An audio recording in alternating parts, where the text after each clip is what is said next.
Hi, I'm Jennifer Taylor, and this is the story of how being just a receptionist led me to revolutionize the tech industry. But more than that, it's about how innovation often comes from the people no one's paying attention to. For 3 years, I worked the front desk at Taylor Technologies, my father's software company. Not exactly where you'd expect to find the CEO's daughter, especially one with a computer science degree from MIT. But my dad had his reasons. "You need to learn humility, Jay," he told me when I asked for a role on the dev team. "Starting at the bottom builds character." What he really meant was, I don't trust your abilities. After all, I was the creative one. The daughter who spent her summers building indie games, while my brother Michael chased prestigious internships. Michael, the golden boy with the Harvard MBA. I was the artsy wild card. So every day, I greeted executives in sharp suits. I scheduled meetings I wasn't invited to. I forwarded calls, while my ideas were brushed aside. "Just take messages, Jen," they'd say, barely looking at me as they walked past to their real jobs. What they didn't realize was that sitting at the front desk gave me a front row seat to everything. Every visitor, every complaint, every internal inefficiency. And while I was invisible to them, I was observing everything. In my downtime, I coded. A side project, a hobby, as Michael liked to call it. It began as a simple tool to manage visitor check-ins and meeting logistics. But it grew, because I saw what others didn't. Patterns in customer complaints, gaps in service, workflow inefficiencies. I started building small solutions, automated scheduling, visitor tracking, predictive load analytics for the support team. And eventually, it became a full AI-driven system for optimizing customer interaction. I called it Iris, Intelligent Response Integration System, named after the messenger of the Greek gods, which felt fitting. Because that's what I'd been, a messenger no one listened to. My dad never noticed. He was too busy grooming Michael to take over. Michael, who couldn't write a Hello World script but could go on for hours about market synergies. Then one day, everything changed. I overheard them in the conference room. "Having your daughter as a receptionist sends the wrong message," Michael said. "Especially with the Microsoft deal coming up." Dad sighed. "You're right. It's time Jen moved on. She's had her fun."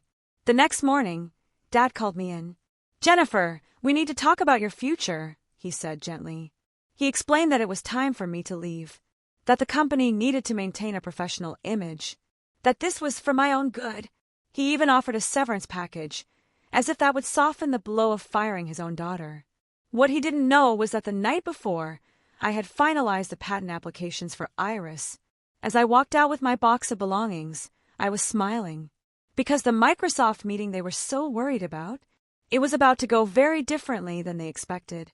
In the weeks that followed, while they were prepping slide decks and hoping to land a basic integration deal, I was polishing Iris in my tiny apartment, now turned command center, lit by the glow of 3 monitors.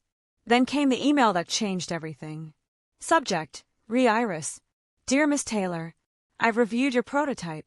Your AI-based approach to customer service is exactly what we've been searching for. Are you available to meet next Thursday? Sarah Chin, VP of Innovation, Microsoft." I had submitted Iris to Microsoft's innovation portal the day after I was fired. The meeting with Sarah exceeded every expectation. She watched Iris in action, amazed. "This is incredible," she said. "How long did your team take to build this?" "No team," I said. "Just me." Between answering phones. She stared at me, stunned. "Sometimes the best solutions come from the people closest to the problem," I added. 2 weeks later, another email arrived. "Our CEO will be visiting Taylor Technologies next Thursday for the partnership meeting. Would you be willing to demo Iris that day?" I couldn't have scripted it better myself. On the day of the meeting, I dressed in a tailored charcoal suit. No more business casual receptionist attire. When I walked into the lobby of Taylor Technologies, the new receptionist didn't even recognize me. "I'm here for the Microsoft meeting," I said with a smile. "Of course, Miss Taylor," she said wide-eyed. And just like that, everything was about to change, not just for me, but for the entire company. They didn't know it yet, but the future of tech wasn't in Michael's slides. It was in Iris, and I was ready to introduce her to the world. I'm Jennifer Taylor, and this is how being just a receptionist led me to change everything. It started like any other day. I was back at Taylor Technologies, not as an employee but as a guest. My replacement at the front desk barely recognized me in my crisp charcoal suit. "I'm here for the Microsoft meeting," I said with a polite smile. From down the hall, I heard familiar voices. My father and brother, deep in conversation, rounded the corner with Microsoft CEO and Sarah Chin, their VP of Innovation. My father stopped mid-sentence when he saw me. Confusion flickered across his face, quickly turning to alarm. "Jennifer, what are you doing here?" Before I could answer, Microsoft's CEO stepped forward, extending his hand. Miss Taylor, the woman of the hour. We're very excited about your presentation." Dad froze. "Presentation?" Sarah smiled. "Didn't you know? We're not here for your integration proposal. We're here to see Iris, your daughter's AI system. The one surprise you somehow forgot to mention, despite it being developed right here." The room fell silent as I opened my laptop and connected to the display screen. Michael shifted uncomfortably in his chair. My father remained motionless, stunned. "Iris," I began, "is an AI-driven platform designed to transform how companies handle customer interactions. But rather than explain it, let me show you." I walked them through the interface, clean, intuitive, efficient. I showed how Iris could predict customer needs using historical data, route inquiries intelligently, and preemptively identify service bottlenecks. "Here's what Iris did with just 3 months of Taylor Technologies' customer service data," I said, displaying a graph. Response times dropped by 70%. Customer satisfaction went up 85%. Michael interjected, "That's impossible. Our customer service metrics are proprietary. You couldn't access them." I smiled. "Actually, every complaint, call, and compliment passed through the front desk. I didn't just have access. I collected the data myself." Sarah nodded, pulling up her tablet. "We ran Iris through simulations last week. The performance exceeded our expectations." My father finally spoke. "You built this while answering phones." I met his eyes. "Between calls, during lunch, while waiting for couriers. All those times you thought I was just wasting time on my computer, I was building the future of this company." The Microsoft CEO stood. "Miss Taylor, we've seen enough. We'd like to make you an offer." He handed me a folder. Inside, a $120 million acquisition proposal and a personal offer to lead their AI innovation division. The room erupted. Michael protested, throwing around words like loyalty and family obligations. My father said nothing, still absorbing the scope of what had just happened. But I wasn't done. I closed my laptop and looked at my father. "Before anyone signs anything, I have a counterproposal." His expression changed, pride, fear, regret, all at once. "3 years ago, you put me at the front desk to teach me humility," I said, pulling another set of documents from my briefcase. "What I learned was far more valuable, how this company actually works from the ground up." I laid the papers on the table. "Instead of selling Iris to Microsoft, we partner. Iris becomes a joint venture. Taylor Technologies brings infrastructure and industry relationships.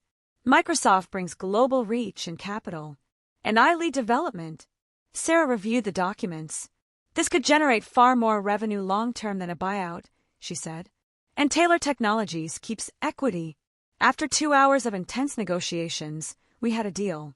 Iris would be a joint venture, 40% Microsoft, 40% Taylor Technologies, and I would retain 20%, along with the title of Chief Innovation Officer. When the Microsoft team left, my father asked me to stay. Michael had stormed off. My dad looked at me, older than I'd ever seen him. "Jen, I owe you an apology." I shook my head. "Not just to me. To every receptionist, every junior employee, every overlooked worker here. Because I guarantee you, they've all seen things no one else sees, and we've been ignoring them." Over the next year, everything changed. We launched an internal innovation program, open to all employees, regardless of title. Iris became the gold standard in AI-powered customer engagement. Michael eventually came around.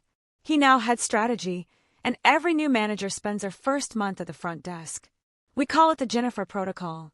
Last week, I gave the commencement speech at MIT. My topic, innovation from the ground up, why every role matters. I told the graduates what I had learned from years at the front desk. That revolutionary ideas don't depend on job titles. That true innovation comes from those who live the problems. That sometimes the best view of a company isn't from the top, it's from the lobby. My dad sat in the front row, listening quietly. These days, he does more of that listening. Our stock has tripled. Employee satisfaction is at an all-time high. And in my corner office, I keep a framed photo of my old reception desk. It reminds me that you should never underestimate the person answering the phones.